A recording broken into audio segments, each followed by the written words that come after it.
யாருக்கிட்டையாவது நான் 5 பைசா வாங்கியிருப்பேன்னு உங்களால் சொல்ல முடியுமா? துரைமுருகன். துரைமுருகன் தான். யாருடைய பையன்? கலைஞரின் மகன். அதனால் நான் வந்து எப்படி அப்படின்னு கலைஞரே பண்ணலங்க அப்படின்னு கீழே இருந்தவனா சொல்லியிருப்பான். அப்படியா இருக்குது. ஆனால் வலிக்குதா? வலிக்கல. வலிக்காத மாதிரி அறுத்துடுறேன். அப்படி தானே அறுத்தாங்க சண்முகத்துலேருந்து எல்லாத்தையும். மேக்சிமம் இந்த தடவை திமுக கோட்டையில் ஓட்ட உள்ள போகுது.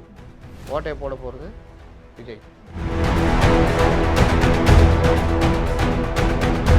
இப்போ விஜய்க்கு எது இதெல்லாம் கிடைக்கும்? சிறுபான்மையினர் வாக்குகள் அங்கே போகவே போவார். திமுகவோட சிறுபான்மை வாக்குகளை விஜய் எடுப்பார். விஜய் எடுப்பார்.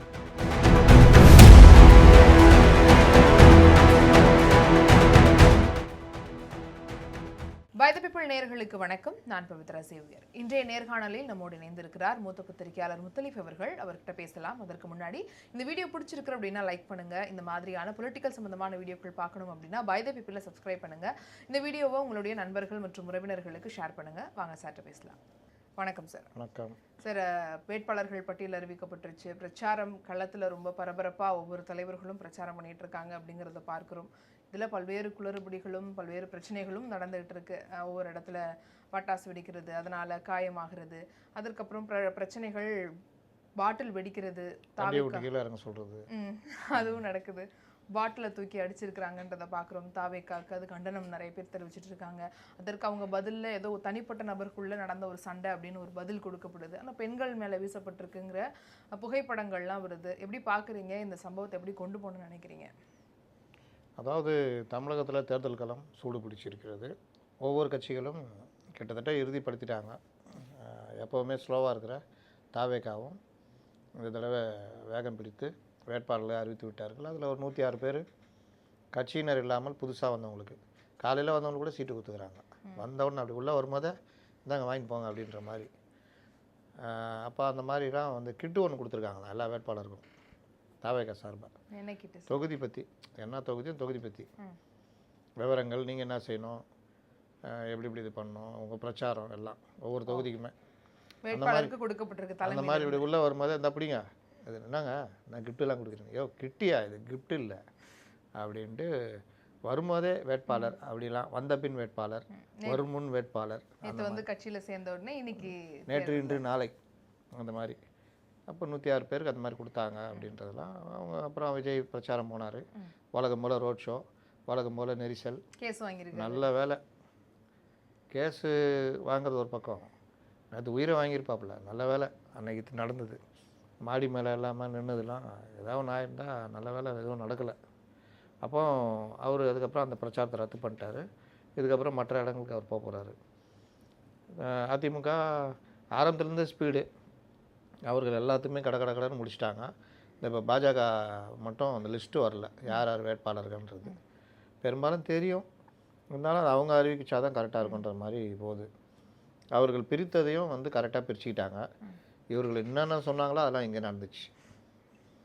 அங்கே இந்த சில வீட்டில் சொல்லுவாங்க, வெளியில் வரும்போது அவங்க பார்த்தீங்கன்னா மாமியார் மருமகளாம் ரொம்ப சந்தோஷமாக ஒருத்தர் கொஞ்சிக்கிட்டு, மாமி ஐஸ்கிரீம் வாங்கியிருக்கிறேன் அத்தை, நீங்கள் சாப்பிட்ற. ஐயோ ஏனாம்மா நீ சாப்பிடுமா, இப்படிலாம் கொஞ்சம் உள்ளுக்குள்ளே போனால் அடி செம்மடி அடிச்சுவாங்க.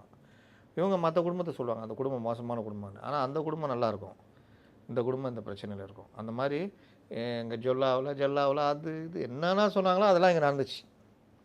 மாணிக்கம் தாக்கூர் வாபஸ் இது பொறுப்புலேருந்து வெளியே வந்துட்டார். இன்னை வரைக்கும் நடந்துருக்குது. அவர் அந்த வடக்கு மாவட்டம் இருக்குல்ல, மதுரை வடக்கு, அதெல்லாம் பொறுப்பு போட்டுருந்தாங்க. இப்போ எந்த மூஞ்சி வச்சுட்டு அவர் பண்ணுவார்.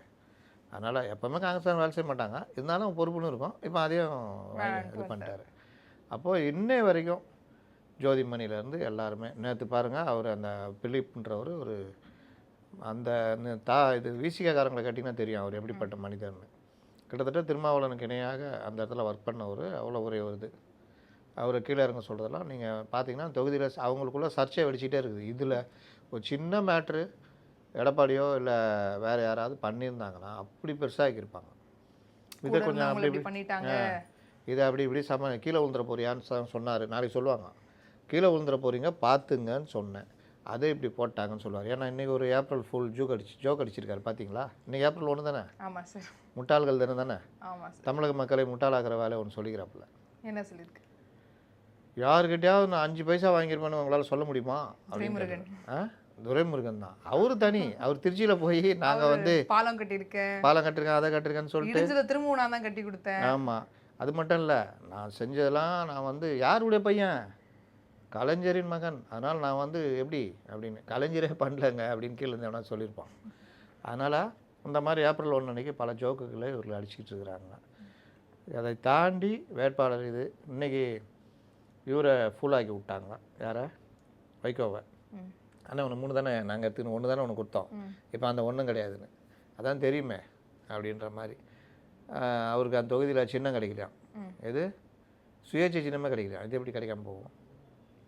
லாஸ்ட்டில் நேராக வந்துட்டு அதான் 3 நிற்கிறோமே, இது 1 மட்டும் நான் கொசுரு, இதே நீங்களே வச்சிங்க, உதயசூரியங்களே போட்டிடுறோன்ட்டு ஒரு கட்சியே இன்னொரு கட்சி, அதாவது கட்சியேனா சின்ன கட்சியாக இருந்தால் ஓகே, ஒரு மாபெரும் கட்சியே இன்னொரு கட்சியுடைய சின்னத்தில் நிற்கிற மறுமலர்ச்சி மற்றொரு திமுக. அது மதிமுக இல்லை, மற்றொரு திமுக. இன்னும் கொஞ்சம் பேர் கட்சி விட்டு வெளியே போனோன்னா கேட்டிங்கன்னா அது மையம் திமுகன்னுவாங்க, மையவாடி திமுகவாம். மையவாடினா தெரியுமா? எல்லாரும் ஒன்று சேர்றது சார், மையம். ஆமாம், செத்தப்பறவு இஸ்லாமியரில் சொல்லுவாங்க. ஓகே, மாதிரி மவுத்தாயிட்டார். மவுத்து அப்படின்னா இறந்ததை சொல்லுவாங்க, இறந்து போயிட்டாருன்றதை மவுத்தாயிட்டார். உடனே மையத்தை எப்போ எடுக்க போகிறீங்கன்னு கேட்பாங்க. ஓகே, அப்போ மையம்னா மக்கள் நீதி மையம் இல்லை, பணம். அதாவது நம்ம இதில் சொல்லுவாங்களே எப்போ சார் எடுக்கிறீங்க அப்படின்னு நம்ம ஏதாவது ஒரு வார்த்தை சொல்லுவோம், அவங்க மையத்தை எப்போ எடுக்கிறீங்கன்னு. அப்போ மையத்தை கொண்டு போய் அடக்கம் பண்ணுற இடம் மையவாடி, பால்வாடி, குழந்தைகள் இருக்கிற இடம் பால்வாடி, அந்த மாதிரி மையத்துங்க இருக்கிற இடம் மையவாடி. மக்கள் நீதி மையத்தை பற்றி கேட்டுற போகிறீங்க, அதுவும் மையம் இருக்கு, அது என்ன வாடின்னு கேட்டுறாதீங்க. அப்போ இந்த மாதிரி அது வந்து மையவாடி திமுகன்ற மாதிரிலாம் தென் மாநிலங்களில் கிண்டல் அடிப்பாங்க. இப்போ கிட்டத்தட்ட அந்த வேலையை மகன் செஞ்சுக்கிட்டு வர்றாரு, முடிவுரையை எழுதிட்டு இருக்காரு. இன்னொரு மையம் எங்கே இருக்குது? நீங்களே சொல்லுங்கள். அறிவாளில் இருக்குதாங்க மக்கள் நீதி மையம், உஷாராகிறீங்க. அவர் அந்த மையத்துக்கும் மையவாடி ஏற்பாடு பண்ணிட்டாங்க. நான் வந்து நிற்கலை ஆனால் சப்போர்ட் பண்ணுறேன் அப்படிங்கிற எல்லாம் ஒன்று தானுங்க, முடிச்சு விட்டாங்க. 140 இடம் நின்னோம் பார்லிமெண்ட்டில். ஏன் போட்டி இல்லை? உதயசூரியன் நிச்சயத்தை நிற்க சொன்னாங்க. அதோட ராஜ்யசபா நல்லா இருக்குதுன்னு 6 வருஷம் வேறு, அதனால் போட்டிட்டோம். அதுக்கப்புறம் சட்டமன்ற தேர்தல் நீங்கள் கட்சி நடத்துகிறீங்க, உங்களை நம்பி 5-6 பேர், பாவம் அந்த 5-6 பேர் மட்டுமே நீங்கள் பேசுறதுல புரியாட்டினாலும் புரிஞ்ச மாதிரியே சிரிச்சிக்கின்னு கூடியே சுற்றினுக்கிறாங்களா இல்லையா? அப்போ அந்த 5-6 பேர் உங்களுக்காக எவ்வளோ பெரிய தியாகம் பண்ணிக்கிறாங்க. நீங்கள் புரியாமல் பேசுறதெல்லாம் அவங்க கேட்டுன்னு இருந்திருக்காங்க, நமக்கே காண்டாகும். ஆனால் அவங்க கூடயே இருக்கிறவங்க, அவங்க சீட்டு வாங்கி கொடுக்கணுமா வேணாவா? சரி, அவர் என்ன சொல்லிட்டாரு, ஏங்க அதெல்லாம் முடியாது, வழக்கம் போல் அதான் குனினே அப்படியே கழுத்த கம்மி அப்படியே அறுக்கிறது. ஆனால் வலிக்குதா? வலிக்காத மாதிரி அறுத்துடுறேன், அப்படி தானே அறுத்தாங்க சண்முகத்துலேருந்து எல்லாத்தையும், வலிக்காத மாதிரியே அறுத்து விட்டாங்கல்ல. அந்த மாதிரி கமல்ஹாசனே அறுக்கிறாங்க.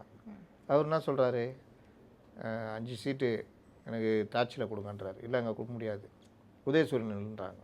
சரி, ஓரளவுக்கு ஏங்க ஒரு 6 சீட்டாக கொடுத்துருங்க, 3 டார்ச்சில் நிற்கிறோம், 3 உதயசூரியன் நிற்கிறோம், இப்படி ஏதாவது பண்ணி அதை வாங்கி கொடுக்கலாம். அதுவும் பண்ணல. சரி, உதயசூரியன் நிற்கிறேன்பா, உதயசூரியன் நிற்கிறீங்களா, 5 வருஷம் என் கூட ட்ராவல் பண்ணுறீங்க, எல்லா துன்பத்தையும் பொறுத்துக்கிட்டீங்க, அதனால் நீங்கள் உதயசூரியன் நிற்கிறீங்களா, என்னை விட்டு போயிட மாட்டிங்களே அப்படின்னா அதெல்லாம் போக மாட்டேனே, கடும் இதுலேயே நாங்கள் தாங்கி நின்ட்டோன்னே பார்த்துக்கலான்னு. அந்த மாதிரி ஏதாவது வாய்ப்பு கொடுத்தாலும் அவங்களா பழிச்சுக்குவாங்க. மதிமுக நிற்கிறாங்களே அந்த மாதிரி. இது அவர் அடுத்த எலெக்ஷனில் அவருக்கு அந்த ஞானதேவம் வரும்னு நினைக்கிறேன் கமலுக்கு. ஏன்னு சொல்கிறேன்னா, இதே மாதிரி 12 சீட்டு ஏடிஎம்கே ஜெயலலிதா கொடுத்தப்போ 2 சீட்டு கேட்டு முடியலன்னு தேர்தலில் புறக்கணிச்சார் அவர் 2011. இப்போ ஞானதேவம் வந்துச்சா? அந்த மாதிரி கமலுக்கு அடுத்த எலெக்ஷனில் ஞானதேவம் வந்தால் வரும். அந்த மாதிரி அது ஒரு மையம் தானே, கொண்டு போய் போச்சுட்டாங்களா? இதுதான் சொல்ல வரேன். அப்போ இந்த மாதிரி சுச்சுவேஷனு இன்றைக்கி நின்றுட்டு வேட்பாளர்லாம் தேர்வு பண்ணி ஒரு மாதிரியாக செட் பண்ணி போகிறாங்க. இதில் இன்னும் 2 பேருக்கு இன்னும் அறிவிக்கல தேசிய கட்சிகள். காங்கிரஸும் சொல்லலை, பிஜேபியும் சொல்லலை.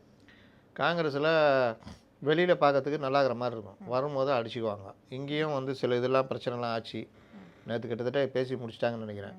இதில் அண்ணாமலைக்கு சீட்டு இருக்கா இல்லையா அப்படின்னு. அண்ணாமலைக்கு சீட்டு இல்லை என்பது தான் பெரும்பாலான ஒரு கருத்து. அதிமுகலையும் அந்த இதுதான். அதுக்காக தான் அவர் அந்த 3 தொகுதியை கொடுக்கல, சிங்காநல்லூர், காங்கேயம், கவுண்டன்பாளையம் இவர் கேட்டதெல்லாம். அண்ணாமலை மட்டும் இல்லை, அவர் ஆதரவாளருக்கும் இங்கே சீட்டு கொடுக்கல. துறைமுகத்தில் நின்னார்ல வினோஜி, கொடுக்கலையே, அவர் டி நகர் கேட்டிருந்தாங்க. இதில் எதுவுமே கிடையாதுன்ற மாதிரி கழட்டி விட்டாங்க. அதனால் இது வந்து அண்ணாமலைக்கு ஒரு செக் வைக்கிற கதையாக தான் இருக்குது. அதனால் அந்த பட்டியலும் வந்துடும், நாளைக்கு வந்துடும். இந்த காங்கிரஸ் பட்டியலும் வந்துடும். வந்தால் பிறகு அதில் கொஞ்சம் ஒரு உரசல் முட்டல் மோதல்லாம் இருக்கும். சரி, இப்போ இந்த என்னதான் கூட்டணிகள் வலுவாக இருக்காங்க அப்படின்னு சொன்னாலுமே கிரவுண்ட் லெவலில் ஜெல் ஆகலைன்னா ஒரு பெரிய பிரச்சனை இருக்கும். அந்த மாவட்ட செயலாளரோ அவரை சரி இருக்கிறவங்களோ வேலை செஞ்சாதான் இந்த கேண்டிடேட்டோட வெற்றி அப்படிங்கிறது முக்கியம். அது எல்லா கட்சிகளுக்கும் பொருந்தும். ஆனால் இங்கே ரொம்ப பிரச்சனை இருக்கிறது, காங்கிரஸில் இருக்கிறவங்க வந்து வேலை செய்ய மாட்டாங்க. எப்போவுமே ஆட்கள் இல்லை அப்படின்னாலும் ஜெல்லாக இருந்தாலும் வேலை செய்ய மாட்டாங்க. அதேதான். இப்போ ஜெல்லா வேற இல்லை. அப்போ திமுகவில் இருக்கிறவங்க வேலை செஞ்சாதான் காங்கிரஸில் இருக்கிறவங்களையும் ஜெயிக்க வைக்க முடியுங்கிறது இருக்குது. இப்போ இந்த மாதிரி சுணக்கங்கள் இருக்குது, பெரிய தலைவர்களுக்குள்ளேயே சுணக்கங்கள் இருக்கும்போது கீழே இருக்கக்கூடிய மாவட்ட செயலாளர்களுக்குள்ளே இருக்கும். அதுவும் வெவ்வேறு கட்சிகள் கூட்டணிங்கிற ஒரே காரணத்தினால ஒன்றா சேர்ந்து வேலை செய்வாங்களான் இருக்கு. இப்போ 28 இடத்துல நிற்கிறாங்க காங்கிரஸ்னா, அந்த 28 இடத்துலையும் திமுக வேலை செய்யுமா? அந்த இடத்துல வெற்றி வாய்ப்பு பெறதுக்கு என்ன பண்ணுவாங்க? 2-3 கூட்டணி, 4வது கூட்டணி, 4வது வந்து கூட்டணி இல்லை. அவர் நமக்கு நாமே உண்மையிலே அவர் தான் நமக்கு நாமேன்னு என் மக்கள் என் வேட்பாளர்கள்னு பாதி பாதி பிரிச்சுக்கிட்டே அவர் நின்று போயின்னுக்கிறாரு. இன்னொருத்தர் வந்து வாழ்விழந்தோர் இயக்கம்னு ஒன்று இருக்குது. யார்? ஐயா ராமதாஸும் சின்னம்மாவும் அவர்கள் தனியாக போயின்னுக்கிறாங்க. அவங்க பெரிய தாக்கத்தை ஏற்படுத்துவேன்னு சொல்லியிருக்காங்க தேர்தலில். எங்கே? தமிழகத்தில் தான். தமிழகத்துலையா? அப்போ இந்த இவர்கள் மீதி 3 கட்சி இருக்குது. இந்த 3 கட்சிகள் தான் ஜெல்லாச்சா ஜொல்லாச்சா என்ன பிரச்சனைன்னு. அதில் வந்து நீங்கள் ஏடிஎம்கே அந்த கூட்டணி பார்த்தீங்கன்னா இது வரைக்கும் எந்த பிரச்சனையும் இல்லை. எந்த தலைவர்களும் எல்லாருமே கருத்து முரண்பாடுகள் இல்லை, யாருமே பிரச்சனைன்னு சொல்லலை. குனியை வச்சு 2 குத்து குத்துறாங்க ஜிகே வாசனுக்கு. 5 தொகுதியும் பூட்டக சாகிடாது, 5 அமைச்சர்கள் தொகுதி. ஆனாலும் அவர் அதை ஒரு பெருசாக நினைக்கல, என்னன்னு தெரியல. தாமரையில் வர நிற்கிறாரு. சொல்ல முடியாது. விஜய் பிரிக்கிற வாக்குகள் சாதகமாக கூட போகும். அது ஜிகே வாசன் கூட அதை புரிஞ்சிருக்கேன்னு நினைக்கிறேன். நமக்கு நம்முடைய அரசியலரை விட அவருக்கு எவ்வளோ பெரிய இது இருக்கும். அப்போ அவருக்கு ஒரு வேளை புரிஞ்சிருக்கலாம். அதனால் முடிவு தான் நம்ம தீர்மானம் சொல்ல முடியும். இந்த 2 கட்சிகளுக்குள்ள அந்த பிரச்சனை இருக்குது. என்னங்க அங்கே கூட்டணியே இல்லை, தாவேகால, அப்புறம் அங்கெங்கன்னா அங்கே பிரச்சனை அப்படின்னு கேட்கலாம். கூட்டணி இல்லைனாலும் அங்கே 2 கூட்டணி இருக்குது. வந்தவர்கள் ஏற்கனவே இருந்தவர்கள். அப்போ 106 வெர்சஸ் 128. ஆமாம், 106 வெர்சஸ் 128ன்னு மோதுது. இதில் கோஷ்டி வேறு, புஷி கோஷ்டி, அந்த கோஷ்டி இந்த கோஷ்டின்னு. அப்போ வேட்பாளராக நிற்கிறவங்களுக்கு மாவட்ட செயலாளர் இல்லாதவர்கள் ஒத்துழைப்பு தர்றதில்லை. இல்லை மாவட்ட செயலாளர் நிற்கிறாருன்னா மற்ற நிர்வாகிகள் ஒத்துழைப்பு தர்றதில்லை. புதுசாக போய் நிற்கிறாங்கல்ல, அவங்களுக்கும் கட்சிக்குமே சம்மந்தம் இருக்காது. அந்த தொகுதிக்குமே சம்மந்தம் இருக்காது. தொகுதியில் போய் நிற்பாங்க, அந்த செட்டப்பே மாவட்ட செயலாளர் ஒன்றியம் அது இது இவங்க தனியாக இருப்பாங்க. அப்போ அது நீங்கள் பாருங்கள், வேட்பாளர் அறிமுக கூட்டம் ஏடிஎம் நடத்துது, டிஎம்கே நடத்துகிறாங்க. இவங்க எங்கேயா நடத்தி பார்த்தீங்களா வேட்பாளர் அறிமுக கூட்டம்னு? ஆதவ் நடத்தியிருப்பார், விஎஸ் பாபு நடத்தியிருப்பார், செங்கோட்டையாக நடத்திக்குவார். இந்த மாதிரி நடத்துவாங்க. தவிர புதுசாக இவர்கள் நடத்துனாங்க அவங்க நடத்துனாங்க வேட்பாளர் அறிமுக கூட்டம்னு இருக்காது. யார் நடத்தணும்? கட்சிக்காரங்க தான் நடத்தணும். இவர் வேட்பாளரை நிறுத்தி மாவட்ட செயலாளர் பேசி நம்ம தொகுதிக்கு வந்துருக்காரு, விஜய் நிற்கிற மாதிரி அண்ணன் சொல்லியிருக்காப்புல, இவர் ஜெயிக்க வைக்கிறது, அண்ணன் ஜெயிக்கிறோமோ நம்ம ஆட்சி பிடிக்கிறது, எல்லோரும் வேலை செய்யணும்னு. அந்த மாதிரி எங்கேயுமே நடக்கிறதில்ல, யாரும் ஒத்துழைப்பு தர்றதில்லை. இப்போ இந்த பிரச்சனை பெருசாகி விஜய் காது வரைக்கும் போய் விஜய் கூப்பிட்டு வேட்பாளர்கள்ட்ட பேச ஆரம்பித்ததாக தகவல். ஒவ்வொரு வேட்பாளர்கள்ட்டையும் தனித்தனியாக விஜயுடைய ரெப்ரசன்டேட்டிவ் அவர்கள் பேசி என்ன பிரச்சனை, மாவட்டத்தில் ஒத்துழைக்கிறாங்களா இல்லையா, நான் நிற்கிற மாதிரி தான் சொல்லியிருக்கேன் எல்லார்ட்டையும். அப்போ நான் ஜெயிக்கிறது தோக்கிறது என்னுடைய தோல்வி இது மாதிரி, அதை கரெக்டாக அவங்க பண்ணுறாங்களா அப்படின்னு ஒவ்வொரு வேட்பாளர்களையும் தனித்தனியாக கருத்துக்கள் கேட்கப்படுகிறது. இந்த ஒத்துழைப்புனா நான் சொன்ன அந்த மாதிரி வேட்பாளர் அறிமுக கூட்டம், செயல் வீரர்கள் கூட்டம் அதெல்லாம் நடந்துச்சா இல்லையான்றதெல்லாம் கணக்கெடுக்கிறதுக்கு 234 தொகுதியிலும் அவர் ஒரு டீமை ரெடி பண்ணியிருக்கிறதாக தகவல். அவர்கள் வேட்பாளர்கள் அந்த டீம் மெம்பர்ஸ் ப்ளஸ் விஜய் இப்படி. ஏன்னா ஒரு பக்கம் ஜான் இது பிரச்சனை, இன்னொரு பக்கம் புஷி இது பிரச்சனை. புஷி என்ன பண்ணுறாரு, ஜான் போட்டாலா, ராமு என்ன பண்ண போகிறா, ராமு அண்ணா வேட்பாளர் அறிமுக கூட்டம் நம்ம அண்ணா நிற்கிறாருண்ணா, நம்ம அண்ணா இவர் ஜெயிச்சா நம்ம அண்ணா ஜெயிச்ச மாதிரி தான், அப்படியா அப்படி தான் நினைக்கிறியா அண்ணா, நீ ஏதாவது நினைக்கிறியா சொல்லிட்டுண்ணா என்ன காலை வாரி விட்டுற போகிறேன். அப்போ அந்த மாதிரி விவகாரங்கள்லாம் சில இது நடக்கலாம். ஜான் ஆட்கள்ன்றது மாதிரி இவர்கள் பார்க்கலாம், இவர்கள் ஆட்கள்ன்ற மாதிரி வேறு சில இது நடக்கலாம். அதனால் இது எல்லாத்தையுமே வந்து யார் பண்ணணும், சரி பண்ணணும்? விஜய். அவர் ஏதோ களத்தில் இறங்கிருக்குதா தகவல். ஏன்னா அவரால் பிரச்சாரத்துக்கு வர முடியாது, ஆனால் இதை சரி பண்ணலாம் அப்படின்ற மாதிரி. அது எப்படின்றது போக போக தான் நமக்கு தெரியும். இங்கே திமுக நீங்கள் சொன்ன மாதிரி காங்கிரஸ் மட்டுமா? அப்போ சிபிஎம் கோவம் இல்லையா, விசிகா கோவம் இல்லையா? எல்லாருக்கும் கோவம் இருக்குது. எல்லாரையும் கண்டபடி திட்டிட்டு சரி வாங்க சாப்பிட வாங்க சனிங்களா எப்பா பார்த்தாலும் கொட்டிக்கிறது, வாங்க வாங்க வாங்க அப்படின்னா எப்படி இருக்கும்? என்ன நான் விட்டு புடலில் அடிக்கிறேன்ற மாதிரி தான் இருக்கும், இரு வச்சிக்கிறேன்ற மாதிரி தான். இதில் இவங்க போய் இந்த பென்னு அந்த அந்த ஐபேக்கு அது இது எல்லாம் வந்து சொல்லுங்க அப்படி இப்படி நல்லாட்டியும் எல்லோரும் தகவல்லாம் மாறு காலகாலமாக நம்மளே நிற்கிறது இல்லை, கூட்டணிக்கே கொடுத்துட்றோம். அப்படியா? அப்புறம் அந்த நேர்காணல் என்னென்னா எப்போ பார்த்தாலும் கூட்டணி கட்சிக்கே நம்ம தொகுதியை கொடுத்துட்றீங்கண்ணா பார்த்துக்கிறேன். அப்படியா? சரி நான் பார்த்துக்கிறேன், நல்ல முடிவு எடுப்பேன். ஒன்று இவங்க வெளியில் வந்துட்டு நம்மள யார் கொடுத்தாலும் சரி நம்ம கட்சி நிற்க போதாங்க அண்ணன் சொல்லிட்டாப்புல இப்படி சொல்லிட்டு வருது. ஆனால் பார்த்தீங்கன்னா அதே தொகுதியை இன்னொருத்தர் கொடுத்துட்றது. இப்போ நாகப்பட்டினம் ஆலூர் ஷாநவாஸ் விசிகா, இப்போ ஜவாஹிருல்லா மனிதநேய மக்கள் கட்சி, இந்த மாதிரி. அப்போது கூட்டணின்ற இதில் நல்லா ஜெயிக்கிற தொகுதியெலாம் இருக்குல்ல, தாம்பரத்தில் அவங்க ஆளில் போட்டுக்கினாங்க, ஆனால் அவங்க கட்சிக்காரங்களாம் ஏன்னு தெரியாது. இது பல்லாவரம் திமுக தொகுதி தூக்கி கூட்டணி கட்சி கொடுத்துட்டாங்க. அதே மாதிரி ஒவ்வொரு முக்கியமான தொகுதியெல்லாம் தூக்கி கொடுக்கறது. இன்னொன்று கூட்டணி கட்சிகளையே திரும்ப நிற்க வைக்கிறது. இப்போ வாணியம்பாடி எடுத்துக்கிட்டால் ஏற்கனவே ஒருத்தர் இது முஸ்லீம் கட்சி தொடர்ச்சியாக கூட்டணி கட்சிகளை கொடுத்துட்டு வராங்க. அப்போ அங்கே வந்து அந்த திமுக காரங்களுக்கு கடுமையான கோபம் இருக்குது. இந்த தடவை அந்த வேட்பாளரும் கொஞ்சம் வயசானவர், சரி இவர் எப்படி ஜெயிக்க வைக்கிறார், இவரை ஜெயிக்க வச்சுட்டா தொடர்ந்து வாணியம்பாடி போயிடும் விடக்கூடாதுன்னு. அதே மாதிரி பக்கத்து தொகுதி மற்ற இதெல்லாம் ஒவ்வொரு தொகுதியுமே நீங்கள் பார்த்தீங்கன்னா கூட்டணி கட்சிக்கு தூக்கி கொடுக்குறது அவங்களுக்கு கோபம் இருக்குது. காங்கிரஸுக்கும் இவங்களுக்குமே அந்த மோதல் இருக்குது. வேளச்சேரி திமுக தொகுதி ஜெயிக்கிற தொகுதி, அங்கே வந்து திரும்பவும் காங்கிரஸ் மோடி அந்த தொகுதி கேட்டு வாங்குறாங்க. இந்த மாதிரி பல தொகுதிகள் இவங்களுக்குள்ள முட்டல் மோதல். ஜெயிக்க விட்டா தானே நீ அடுத்த தடவை வருவேன் அப்படின்ற மாதிரி. திருச்சி இது ஈரோடு கிழக்க சூப்பராக பிடுங்கினாங்களா காங்கிரஸ் வந்து. இப்போ அதே ஈரோடு கிழக்கில் அந்த பிடுங்கி நிற்க வச்ச சந்திரகுமாருக்கும் வாக்கு இல்லை, அந்த தொகுதியே இல்லைன்னு நினைக்கிறேன், மறுபடியும் மாற்றி விட்டாங்க. இந்த மாதிரி ஒவ்வொரு இடத்துலையுமே எனக்கு என்னென்னு பண்ணுறது. இப்போது சென்னை சிட்டியை பொறுத்த வரைக்கும் தாவேக்காக்கு ஒரு பெரிய வாய்ப்பு இருக்குது அப்படிங்கிறத சொல்கிறாங்க. விஜய் அவர்கள் நிற்கிறாரு, ஆதவ் வில்லிவாக்கத்தில் நிற்கிறாரு, புஷியானந்த் சீனகரில் நிற்கிறாரு. அப்படிங்கும்போது இவங்க எல்லாரும் நிற்கிற இடங்கள் சிட்டியில் அதிகமாக இருக்கிறனாலையும் இங்கே இளைஞர்கள் நிறைய ஓட்டு போடுவாங்க. இன்னொன்று விஜய்க்கு ஒரு பெரிய ஆதரவு இருக்கக்கூடிய நபர்கள் அதிகமாக இருக்காங்கன்றனால இங்கே ஒரு பெரிய வாக்கு வித்தியாசங்கிறது இருக்கும். அவர் கண்டிப்பாக ஸ்பாய்லராக இருப்பாருங்கிறத பார்க்குறாங்க. ஆனால் அது யாருக்கு ஸ்பாய்லருங்கிற கேள்வி. அவர் திமுகவுடைய ஓட்டை தான் எடுக்க போகிறாரு, ஆன்டி கமன்சி ஓட்டுகள்லாம் எடுக்கிறாங்க அப்படின்னா அது அதிமுகவோட ஓட்டையும் பாதி பிரிக்கிற மாதிரி ஆகுமே. இது யாருக்கு ஸ்பாய்லராக போகும், இல்லை யாருக்கு இது வந்து பலமாக போகும்? நீங்கள் நகர்ப்புறங்களில் பொதுவாகவே இப்போ இவர் வாங்கினார் ஓட்டு கமல்ஹாசன், நகர்ப்புறங்களில் அதிகமாக வாங்கினார். கிராமப்புறங்களில் அதோட ஒரு 4% வித்தியாசங்கள்லாம் வந்துச்சு. பாஜக 6% ரூரலில், இதில் கிராமப்புறங்களில், நகர்ப்புறங்களில் 8%. அதே மாதிரி தாவேகா நகர்ப்புறங்களில் பெரிய அளவில் வாக்குகள், ஆனால் கிராமப்புறங்களில் பல இடங்களில் கட்சி இருக்கா இல்லையான்னு தெரியல. இந்த மாதிரி இருந்தால் அந்த கோஷ்டி காலை வர்றது இந்த மாதிரி அதுன்னு. அப்போது நகர்ப்புறங்களை மையப்படுத்தி தான் இப்போ தலைவர்கள் எல்லாருமே நிற்கிறாங்க பார்த்தீங்களா. அதனால தான் அவங்களும் நிற்கிறாங்கன்றது. இப்போ சென்னை எடுத்துக்கிட்டிங்கன்னா சென்னையில் பட்டியலின மக்கள், உழைக்கிற மக்கள், அடிப்படையாக இருக்கிற மக்கள் அதிகம். இளைஞர்கள் அந்த இது எல்லாமே வாக்குகள் பெரும்பாலும் இஸ்லாமியர்கள்லேருந்து கிறிஸ்தவர்லேருந்து தாவேகாக்குன்றது பார்த்தாலே தெரியுது, பேசுகிறது பலருடையது. அப்புறம் பட்டியலின மக்கள், குடிசை பகுதியில் அதிகம், கிறிஸ்தவர்கள் அதிகம், இஸ்லாமியர்கள் அதிகம். இந்த மாதிரி விஷயங்கள் தாண்டி ஒரு வகையான செட்டப் வந்து விஜய் தாவேகா ஆதரிக்குது.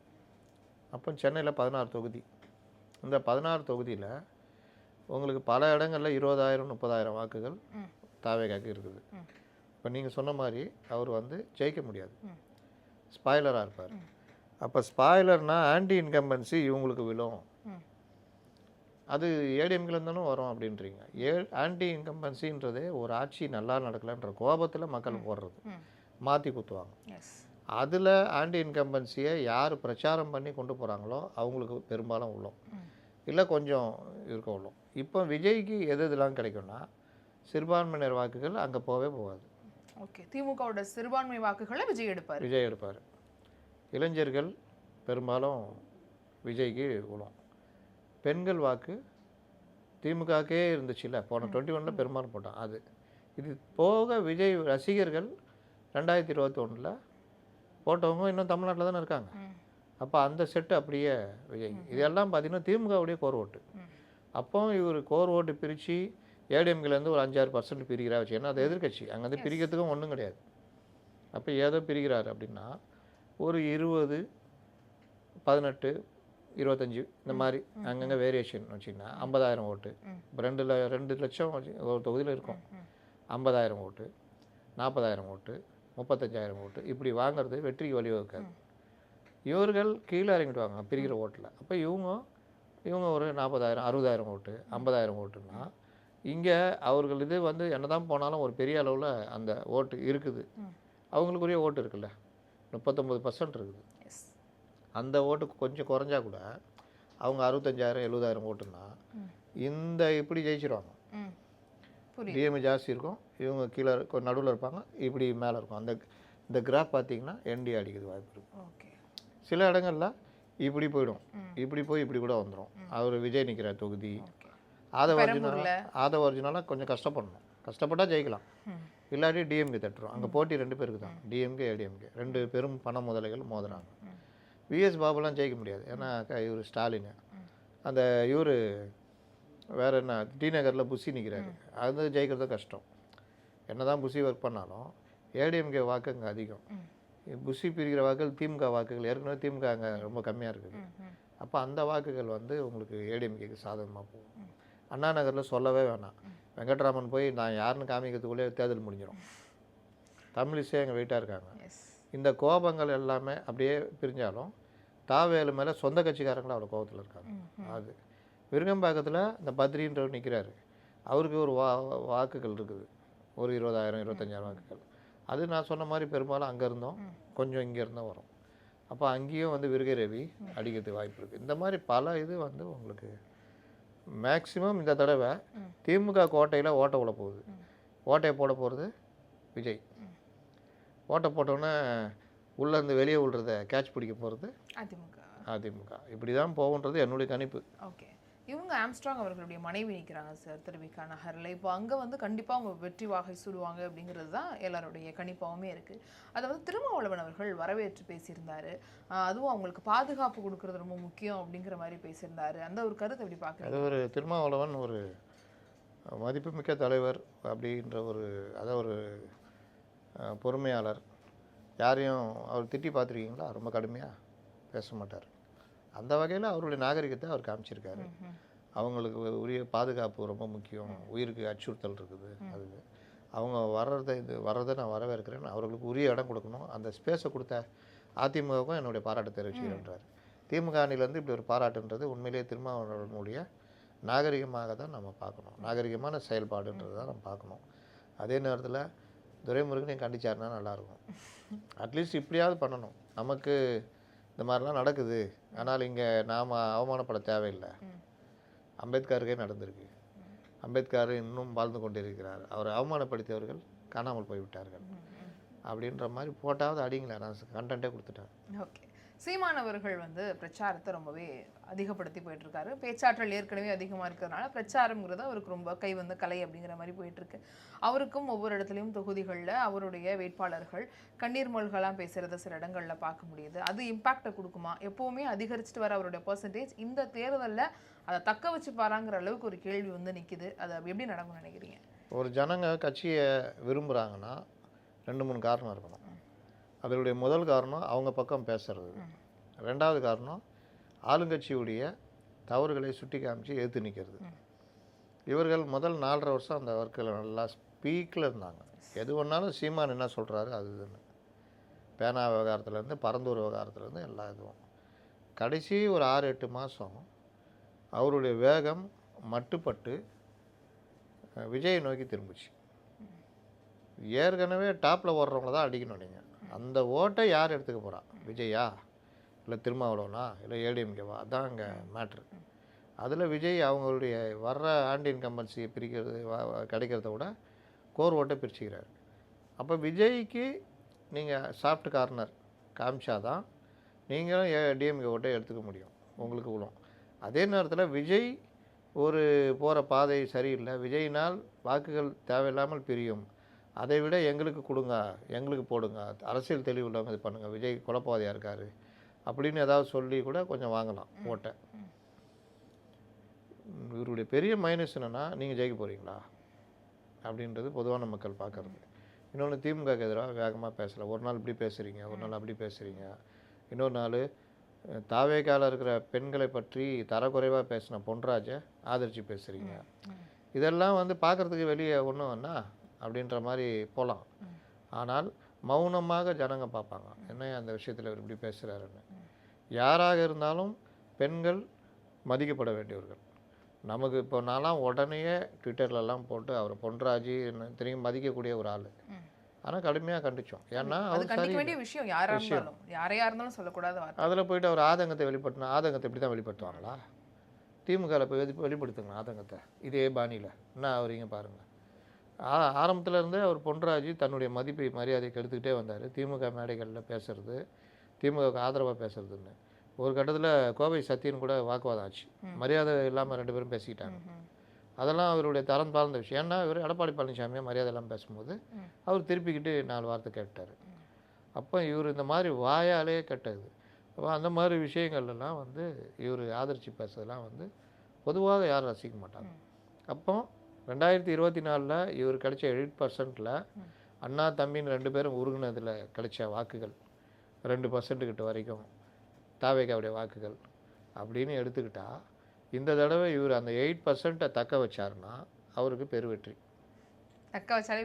தக்க வச்சால. ஏன்னா தமிழ் தேசிய சிந்தனைக்கான தனித்துவமான வாக்குகள் 8% என்கிட்ட அப்படியே இருக்குது.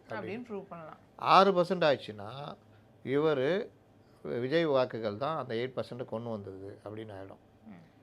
இன்னும் குறைஞ்சதுன்னா இவருடைய அரசியல் நிலைப்பாடு அக்ரெசிவாக இல்லாமல் ஒரு மிதவாத போக்கில் போனதுடைய விளைவுன்னு எடுத்துக்கலாம். 10% போனார்னா அவர் வேறு லெவலு. சீமானு உண்மையிலேயே வேறு லெவல். இது அடுத்து பார்லிமெண்ட்டு மற்ற இதிலெல்லாம் வந்து அவரை நோக்கி நகர்ற இதுவை எல்லாருமே பண்ணுவாங்க. அவர் தலைமையிலே கூட்டணி அமைறதுக்கான முயற்சியும் போகும். ஓகே சார், நிறைய விஷயங்கள் பகிர்ந்துக்கிட்டீங்க. இன்னும் பிரச்சாரங்களும் போக போக தேர்தல் நெருங்க பல்வேறு சம்பவங்கள் நடக்கும், நிறைய விஷயங்கள் பகிர வேண்டியது இருக்கும். இன்னொரு சந்திப்பில் இன்னும் நிறைய விஷயங்கள் பேசலாம். இவ்வளோ நேரம் நீங்கள் பகிர்ந்து கொண்ட கருத்துக்களுக்காகவும் உங்களுடைய நேரத்துக்காகவும் ரொம்ப நன்றி சார்.